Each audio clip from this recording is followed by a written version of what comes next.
So this light switch doesn't look like a normal light switch because it is a vacancy switch. So what that's going to do is after these are set to 20 seconds, you can actually remove this bottom piece right here, and it has an adjustable dial. You can take it all the way from 5 to 30 seconds. So what this is going to do is if it doesn't sense motion for the set amount of time, which is 20 seconds right now, it's going to shut the lights off. It's not going to turn on when you walk in. It's only going to shut the lights off. Okay? Over here, this is something that I haven't seen it with other builders so far. Not to say that they don't, maybe they do. But we do a maintenance guide for you guys. Just kind of a little thing to help you out with taking care of the home. So what it's going to have is the items over here on this side. It's going to have the reason why you do it. It's going to have how often you need to do it right here, and then the difficulty. And each difficulty tells you like how hard it is going to be to do it. So basically these two right here, these ones are going to be more difficult. You probably have to hire somebody to do. These ones are going to be like, you can probably do it. This one is for sure you can do it. Hopefully. Right? And then the garage door opener up here. We'll demonstrate a couple features on that real quick. If I can have somebody operate the button. Then over here, we'll come over to the surface. I'm going to point out this real quick. So we have what's called post-tension slabs out here. What that means is there are cables that run through the concrete slab of the home that when it's poured, after about 2 weeks, 3 weeks of curing time, will come back with a machine, and one side is stationary and the other side you actually stretch the cable and put a lot of tension on it. So that reinforces the slab really, really well. But that also means that these cables are under a lot of stress. If you hit it, it'll be bad. So we put these stamps onto the concrete to let you know that you should not cut it or core it. That's not to say that you can't do that. You just have to know where the cables are at. So if you do, for whatever reason, like you want to put a safe, and big bolts into the concrete, you need to make sure that you get somebody that can either x-ray the slab or at the very least use a metal detector so that way they can find it where the cables are. I don't really recommend a metal detector. That's going to give you like kind of like roughly where it's at. If you x-ray it, it's going to give you exactly where it's at, and there's no way that you can hit it. Okay? Yeah. If you want to park your Ferrari underneath, maybe your Lambo above the Ferrari. Yeah. Right. You got to do exactly. Yeah. Exactly. So if you want to put big old concrete piers down in here, so that way you can have your Lambo on top of your Ferrari, or vice versa. X-ray this. Okay, over here is going to be the shutoff that does just the house. So this is separate from the fire sprinkler system, like we talked about outside. All of the fire sprinklers in your home are identifiable by the orange pipe inside the walls. On the inside, on the ceiling, it's just a little white flush cap that goes straight up to the ceiling. There's two locations where the heads actually stick down out of the ceiling. That's going to be in the garage and in the laundry room. The reason for that is that these are like usually higher temp areas where it's a little bit warmer, and you usually have more stuff in the room that can block the heads from being able to spread water far enough. So we have those style heads in the garage and the laundry. Okay. This is that flush drain that I was talking about. You'll never need to use it. This is only for draining the fire sprinkler system. So it has a little door right here. Up here, if you're short like me, you can barely open it, but those are extra fire sprinkler heads. Okay. Again, something that you won't use, but if one of the heads goes off in the home, they are single-use heads. They have to be replaced if they do go off. The fire sprinklers works by, it has a piece of glass on the inside that has a liquid in it. That liquid will boil at a specific temperature, depending on the type of head that's used. That's how we get the fire sprinklers to only go off in one place at a time, rather than like Die Hard, the lighter and everything goes off. It doesn't work like that. So you only have one section that will go off. Like if your lawnmower catches on fire back in that corner right there, it'll set off that head because it got hot enough right there to set off the head. Okay? So that's how the fire sprinklers.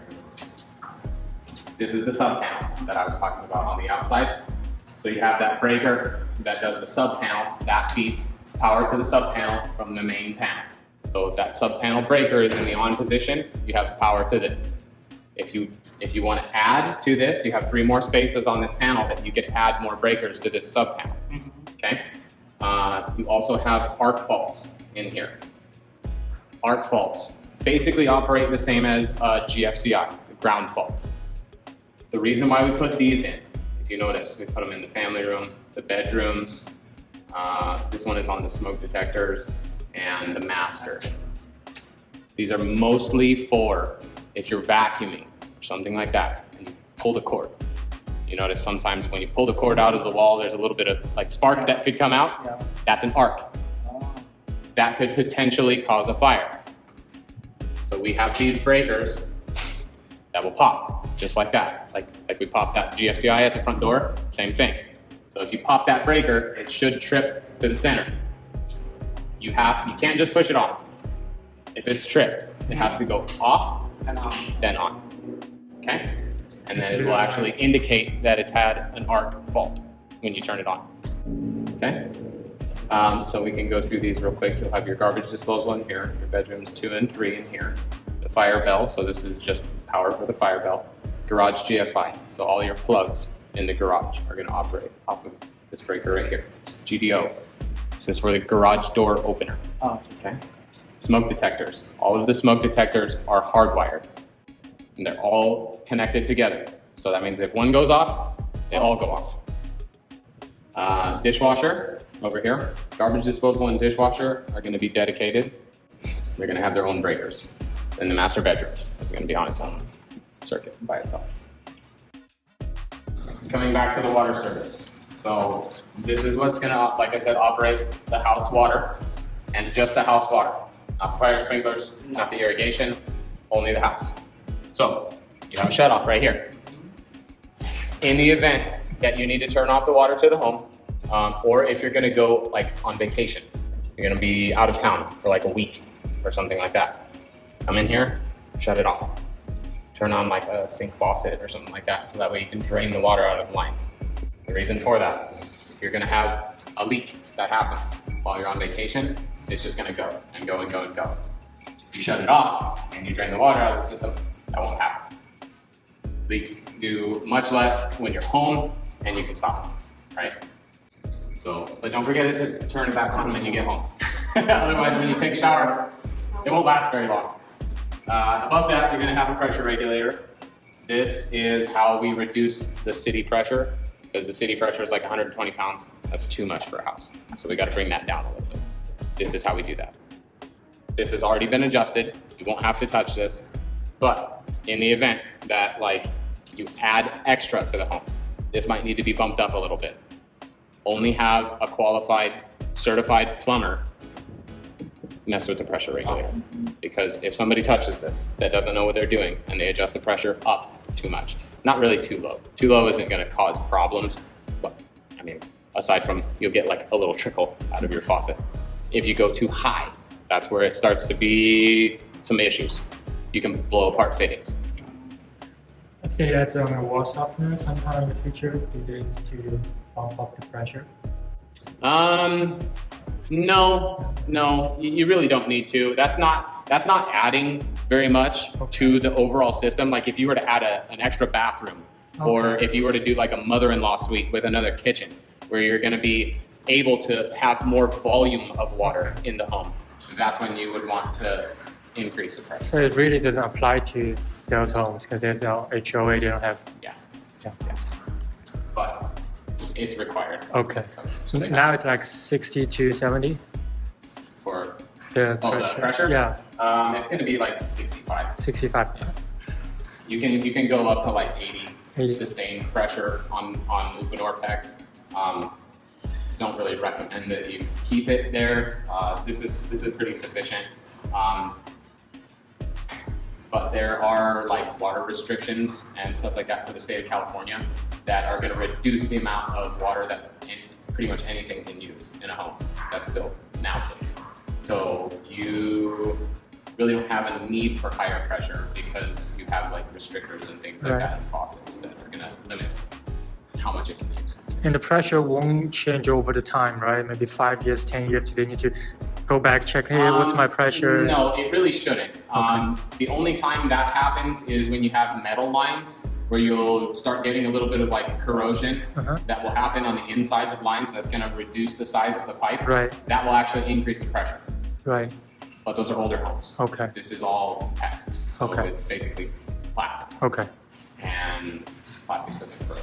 So it'll last you. Forever. The shelf life on PEX is like 100 years or something like that. I'll be long dead. Yeah. So Not necessary. Yeah. You want me? Coming over here. So these two over here are going to be future electric vehicle outlet. We don't put an outlet in it because there's so many different kinds of electric vehicle that take different chargers, right? So it's set up so that way if you want to put an electric vehicle charging station in here, all you're gonna have to do is add a breaker, drop the wire down to the box, put the outlet. That's it. You don't have to open the wall and make damage. Okay? Underneath that, you're going to have one of two grounding locations. So this is how you get rid of the excess electricity that's built up on all of the circuits for the home. You have to put it down into the ground somehow. That's required by the state of California. But this is going to go down to a piece of rebar, steel. It's in the footing, goes down into the ground, and then back 20 feet. And then we have another location over here that we did the same thing. Move on to the gas.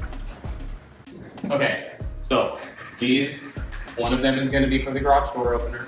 One of them is going to run the outlets in the garage. Okay, so this one is going to operate the same as the one by the front door. It's poked out like that. It's tripped, and you have to reset it.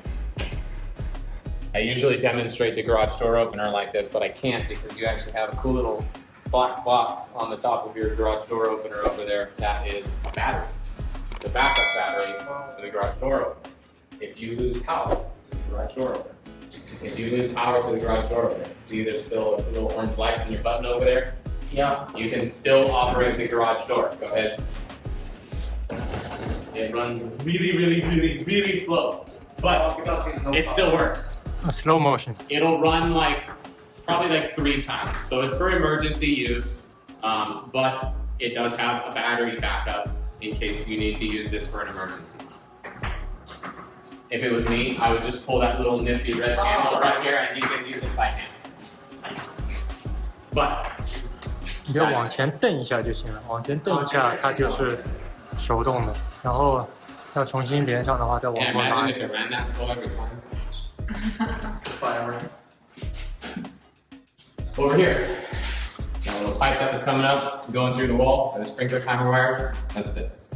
So back here, you're gonna have your manuals that does the clock, and then for the sensor. This communicates with that thing that was sitting on the fence back there. So on auto right here, this is gonna be where you're gonna set it to, where it's just gonna automatically run the programs that you have set. Date and time settings, you shouldn't need to do anything like this. It's got power, and then it also has a battery on the inside for backup, so it should save all the time and date settings. Start times. These, you might vary maybe an hour when the seasons change for when you want the irrigation to start. And then run times. This is gonna be what you'll actually more so be adjusting for the seasons. Like right now it's hot outside and the plants are new, so we have it watering more than what would be normal. The reason for that is because the root systems on all of these plants, they haven't really established yet. We did your landscaping quite a while ago though now, so those root systems should be fairly well established in the next few weeks. But it's still hot, so you're gonna wanna leave that irrigation running about where it's at right now leave it where it's at until it starts to cool down, like fall time into winter, and then you can adjust it down, okay? And then you have your watering days over here. Right now it's watering every day. During the winter time, maybe you just want to keep the program exactly the same, and you just want to water every other day. You can do that on here. Okay. And then this lets you know that it is communicating with the sensor over here, that it's active. Seasonal percentages, that gets complicated, but all of that's explained in here. Oh. Okay. All right, so that's your irrigation clock up here. This is how that sensor talks to the clock to let it know. This is gonna have a battery level indicator on it over here. And that guide over here is gonna tell you like all the crazy functions that this thing has. There's not really a lot of buttons on it though. Yeah. But that's what it does. Okay, up here, the plug for your water heater. This we actually have set up to where you could make it 220. If in the event you want to change this from gas to electric, it's set up for that. It has a higher gauge wire, or lower gauge wire, and it has an extra wire. So that way you can set it up for an electric water heater if you change it in the future. We figured that things are probably going to start going the direction of everything is electric, right? So we thought ahead a little bit on that one, and we went ahead and set it up like that. The only thing that you'll have to do is just change the outlet for it. Okay. And then we talked about, we don't really have a whole lot of experience with tankless, right? Yeah. So this is the valve that we were talking about on the outside, the temperature pressure relief. So this, like I said, it's the same on the tank style water heaters. So in the home that you're in right now or anybody else's home, you can say, I know what that thing is. And you flip it, they're like, no, don't touch it. It's fine. So you just open it like that once a year. I remember. All right. So you want to do that once a year, just for the valve, so that way. What? And why do we do it? To make the not get rusty and stuff. Look at that. Maybe you can do my job. All right, so Maybe we should team up. good idea. Right on. All right, so you're gonna have your lines that come in and then going out.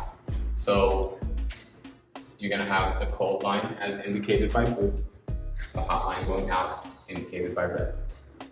Maintenance on the heater. You're gonna want to flush this. I recommend at least once a year. Okay.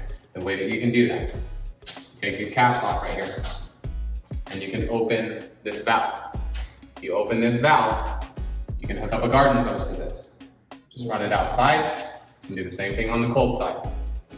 You don't really need to flush the cold side because the cold is just what's coming in from outside. You really want to flush what's after the heater, but I do both, just in case. But it is kind of a cool feature. The size of this is a 3/4 inch, so a standard garden hose fits to this. That means you could put a garden hose on here and have hot water through the hose. It's cool if you clean your garage. That's not cool, shut up. I get hot water in my bathtub. All right, and then over here, the reason why you will probably never, ever have this thing go off. This is a thermal expansion tank. This will actually take what would cause pressure buildup inside the heater, and this will dissipate it. This will get rid of that. So that will probably never be needed because of this. Cool, right? Yeah, cool. Very cool. All right. It is a gas appliance. Every gas appliance has a shut off, remember? Right? Right? I said that, right? Yeah. Okay, okay. Again. Off. On. Okay. This right here is a trap for the gas. This will never fill up or anything like that, so you don't have to do any kind of maintenance on it. But at this line and the one for the furnace in the attic, you're gonna have the trap. This is not an extra stub like that guy over there. This is to catch sediment that comes off of the city. Okay. And over here, you're going to have your condensation drain line. This is going to go directly into the sewer system. And then over here, you're going to have behind this little grill, there's a little white cap. We'll show you to you on the inside of the home. The only way I can explain it is, you know how you can take a straw in your drink, you put your finger on the top of it, pull it out. Where's the water? It's still in the straw, right? Why is that? Because it's not open. So if you open it, then it flows. So you have to vent the sewer so that way it can drain. right? But the more things that stick out of the house, the more there is that it's potential for water leak into the home. We don't want that. We care a lot about not having water inside the house. So I said if you do the concrete on the outside, make sure. So the way that we achieve the venting, rather than sticking it all the way up through the roof, is by these Studer vents. Really cool thing. Combination carbon monoxide and smoke. So the common areas are going to be the combination. The bedrooms are only going to be smoke. Okay. Light switch here. This is the bedroom 4. So nice little guest bedroom down here. Has its own walk-in closet. That's closet. What's that? The bathroom is right here in the hall, so that way that could be a guest bathroom, and you have a nice, decent-sized walk-in closet over here. It's upgraded carpet Yeah. with upgraded the pad. Yeah. Like I was talking about earlier, the state of California does a lot of like water restriction type stuff. So the blue line in here, we can't fill it past that blue line. So if you just barely push, see how it only flushes just a little bit? That means if you have a solid in the toilet and you only flush a little bit like that, it's probably not gonna go. That means it's gonna clog the toilet. And you're gonna say, oh my God, my toilet is clogged. We're gonna say, okay, well, does your kitchen sink drain? Does your other bathroom drain? Yeah, it does. Okay, well, it's a soft plug. You're gonna have to get yourself a plunger. Sorry. So, the way you remedy that, so that way you don't have to do that, hold it for a little bit. And you get way more water if you hold it. That way it'll flush. Okay, gross part done. Alright, underneath the tub spout, this is overflow. So that way if you forget, you leave the bath on. Oh my God, I left the bath on, it's flooded everywhere. No, it's gonna overflow into that. Okay. Top to the left, pull to the right, inverter for the shower head. And then that will go off by itself if you turn this, as soon as the pressure releases. And then over here, your sinks actually have the same thing.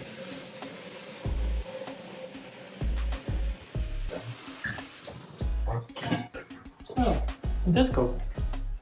Yeah, not mine. I told you.